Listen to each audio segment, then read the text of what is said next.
I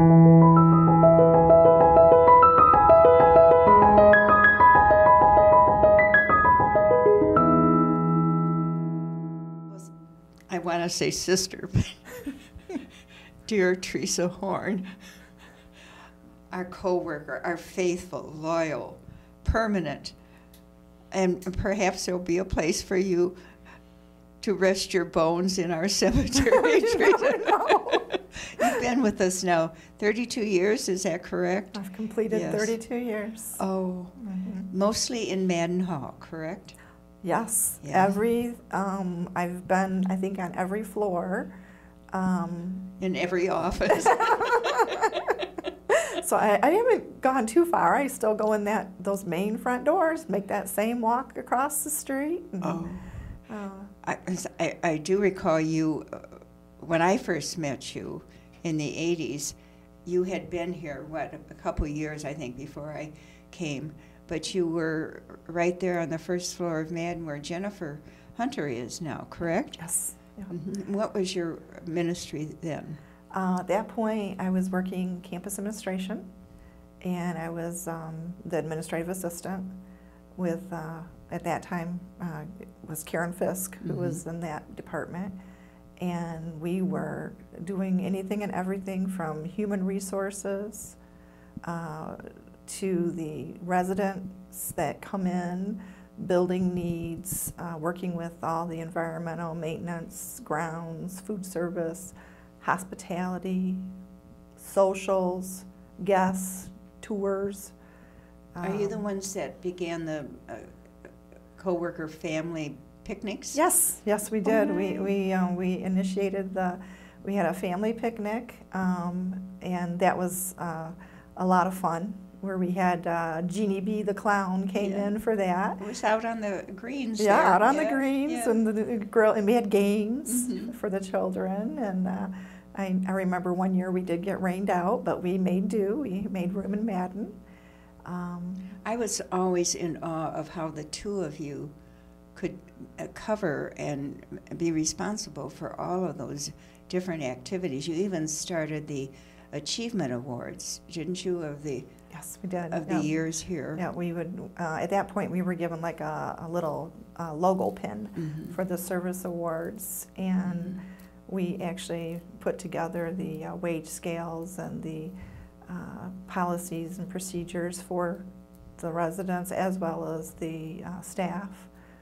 Did you burn the midnight oil? we did have some late hours. Thank goodness. I was young and willing, childless. No children at home. Well, did you know someone that was already working here, so that it was easy for you to apply for a position, or how did you come about coming to campus? Well, I was a struggling, poor college student, and so I was looking for a job, and there was an opening in the paper, but it was a blank opening. I didn't know where I was applying to. Just a post office number? Like a post office number. And we received a call to come in for an interview and discovered it was here. And I was thrilled because I was going to college next door at Siena. And lo and behold, it also ended, my mother worked here for 19 years, over 19 years. When you say here? She was at the Dominican Life Center, at the Maria Healthcare Center at that point. And her name was? Betty Mallory. Betty Mallory. I wonder if there are women that still remember her. It's a possibility. Yeah. I know that I have had a few, like Sister Georgianne Novak and Maristella, and a few that have mentioned her. She was a nursing assistant, mostly on the third shift.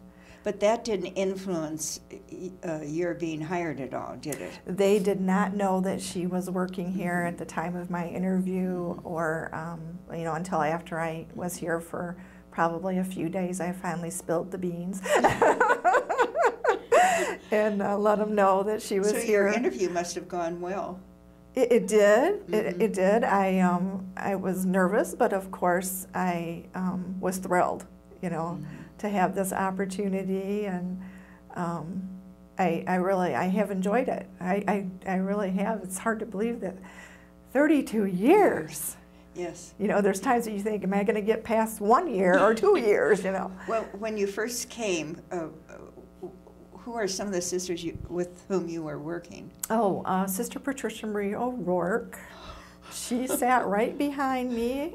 She had a desk back there, and she was a tiny little thing. And she... What was her focus? Well, first of all, she did take care of all the plants because she used to take care of the grotto out front. And we'd always say, are we going to see her feet up in the air someday falling into the... but she was doing all the typing for like the food service department. It was Lee Others at the time. Lee Others, happy memory, yes. Yes, yeah, well, you know, there were days.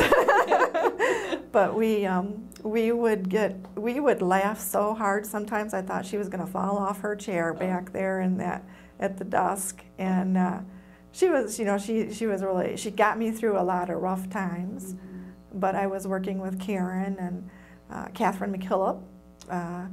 She was with the retirement office, and she was really funny. Yeah. And so it was sort of a combination of folks that were coming into our office because they were still in ministry and active positions, and those that were looking at retiring and going into a different change of life. Well, that was a good initiation into working here on campus, wasn't it? Yes, yes, it was really good. And our sisters were living in Madden at the time, weren't they? Yes, they were. Mm-hmm. Yes, actually, just past the finance office on that west wing, and then all of the third floor. So we had those residents, and then of course after when they wanted to do the renovation, that's when things started to change. And that was the renovation when Virginia Hafey Wells and Kathleen Shantz were in charge. Yeah. Of that. Mm-hmm. Wonderful people to work with, yes. And another lay woman that we had here, another co-worker, Sue Ringman, she worked on that project too. That was huge. Oh, it was a huge project. It was, I laugh because my first baby was due, and Sister Dorothy Gettler was just taking over as the new campus administrator July 1st of 1991. And I had to leave 2 weeks later, the very day that they started to renovate the front lawn drive of the renovation started. So I left her in a lurch. I left her with all the renovation. Happily. Yes, I was happy to be having a baby, but... Why do I associate your life in these past few years with telephones? Oh gosh. Somehow the telecommunications system got put on my plate. Even during campus administration? During campus administration. So that would have, been in the late 80s? Yes. Mm-hmm. Yeah, that was, well, no, actually it was not until the mid-90s. Mm-hmm. And our department was working on that project, the whole infrastructure, all the voice data, and CATV cabling, everything, and the whole, that had to go through the walls and locations. Because we really had an old system, right. We? System was dying and died, and actually literally died when we were putting in our new system. And that did was we have rotary phones when you first came? Yes, yes, you did. And you had old typewriters. Yes. We didn't even have computer terminals at each workstation. We had to actually beg to sign up for a computer that everyone had to share. So it was a few changes. So the big change in electronics happened with the phone and computers and faxes happened in the 90s. That's when Nadine Foley's council was here, Linda Bevilacqua. Right, right, yeah. Yeah, they had started on the computers prior to the telephone system, and then with the telephones, we wanted to give each sister her own phone, And because prior to that, they were sharing a phone in the hallway for maybe 8-10 people that were living in a community. Well, even at Maria, the sisters had to go to the nurses' station Correct. to answer their phone before they got portable phones. Right. So to give them a sense of privacy, you know, conversations that they could hold with family and friends. And then we moved into the voicemail world at that time, which was a blessing and a direct connection, so people could call directly to the person instead of always going through the front desk.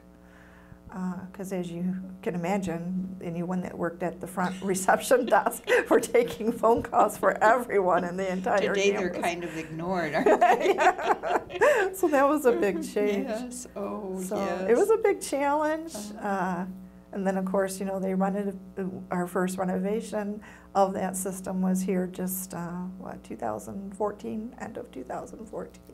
So that was a good 20-some years. yes, it really did do well. And you worked on that project Yep, also. I helped the technology department with bringing that in and worked with the director, Ray Casey, and others there. Who was your, I guess the word is boss or supervisor before Ray Casey in technology? Well, Sister Elise Garcia was the communication and technology. And of course, I've had a few over the years, with starting with Karen and Catherine, and then Sister Dorothy Gettler, and Sister Lee Cooney. And then we had David Beamer. He was a co-worker that was in charge of technology. And I think that pretty much, then we went into Elise from there. So What is your focus on campus now? the database is what I'm working on, the congregation database, and it has the sisters, the associates, relatives, friends of the sisters and associates, and our any other contacts. So you keep that updated, is that what? Yes, what you and I keep the information up to date, and I run reports. For instance? Like if somebody wanted to know who was a teacher in a certain 1960 to 1968 at St. Alphonsus, or you know, what specific things that they would want, if they want all the individuals or just those that are currently living or those that are in Adrian. So there might be little things that you try to fine-tune the report to meet their need. How interesting. Yes, yeah, it is. It's been interesting to see to just look at the congregation database and how all that's been maintained. Carol Boland has done a terrific job maintaining that all these years. Well, we're so lucky that you have stayed with us, Teresa. I know you bring joy and happiness to all the co-workers and of course the sisters you've worked with. But I remember being very inspired by a group of co-workers that you had gathered together and had lunch. I don't know if it was once a week or once a month, to share prayer and scripture. We did.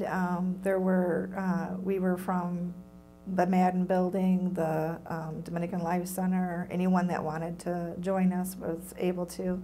We were just picking different books relating to areas that touched on our lives, and we would meet usually once a week on a Wednesday at lunchtime. There were days, though, that we didn't even get to talk about the book because we had so many prayer requests and things that needed to be shared, so that folks could really be conscious of the needs that were there beyond the spoken words in the book. So it was a really good time to come together for that. And you've volunteered for so many different committees on campus, so thank you for that too. When you came, were the sisters wearing habits in '84? Were there any sisters? There were a few, and in particular, Sister Patricia Marie O'Rourke was one of them, and Sister Declan Foss, a few others were. Do you remember Sister Marcia, who had a, Yes, I a do. space up on I the do. fourth floor? I do, very much so. She was an artist, right? Yes, yes. A different person, Yes. but very, very nice. I mean, she was very pleasant. Yeah. And Sister Edna Levens, and she was Classic. Yeah. I'm really dating myself now. But yes, she was always sitting by the front doors and Yes, or the lobby of Weber. yes, exactly, exactly. There's been, I had the opportunity to work with Sister Lois Spear, Sister Eleanor Doherty, and Sister May Tack, all wonderful women that they were volunteers at the reception desk. I know I'm forgetting other people, but I just really, Maria-Therese Crimmins was another one. They just all were giving of their time so that they would come over faithfully and, work a break or whatever they needed to do to help out. And we had a good group of volunteers that I could depend on. And I might say we had a good organizer in Teresa Horn, who kept those volunteers happy. I might have fed them once in a while. You have a daughter now who's working in New York City, correct? Yes, Or Brooklyn, which is it? She's in Brooklyn. Mm-hmm. She's in Brooklyn, New York. She's in her second year of teaching. And she actually, during her school time, she was able to spend some time down in the Dominican Republic, so she lived down there for a while. She wanted to get the immersion in the life and the Spanish-speaking culture. Wonderful. She said it was the best thing she ever did. And so she has moved on. She's out there in that big world all on her own and seems to be thriving just fine. Oh, well, she gets that from her mother. I don't know. The first Adrian Dominican that you ever met, was that someone at Siena? Sister Jean Cecile Hunt. I met her in my senior year of high school. I wanted to be able to go to school, and coming from a large family, not wealthy, we were trying to figure out how I was going to be able to go to school.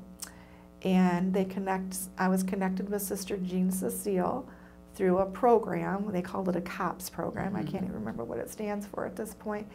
But I was able to go to take a class while I was in high school. And that sort of got me going on, and it was actually a computer class, a data processing class. Served you for the rest of your life. I guess. I should have known then, right? But she was responsible for making that connection. She did. She made it happen. She was very pleasant to deal with. She made me laugh, too. She was my connection. Person. Yes, yes. Yeah, and so when you started work here, did you continue your studies at Siena? I did. I finished what I was originally going for, and now here I am, 32 years employed, and I'm still going to school. Oh, are you really? Yes, I am. Because you love to study. I love to study. Well, that's the Dominican way. Yes. I'm hoping it keeps my brain young. So I'm actually in marketing right now.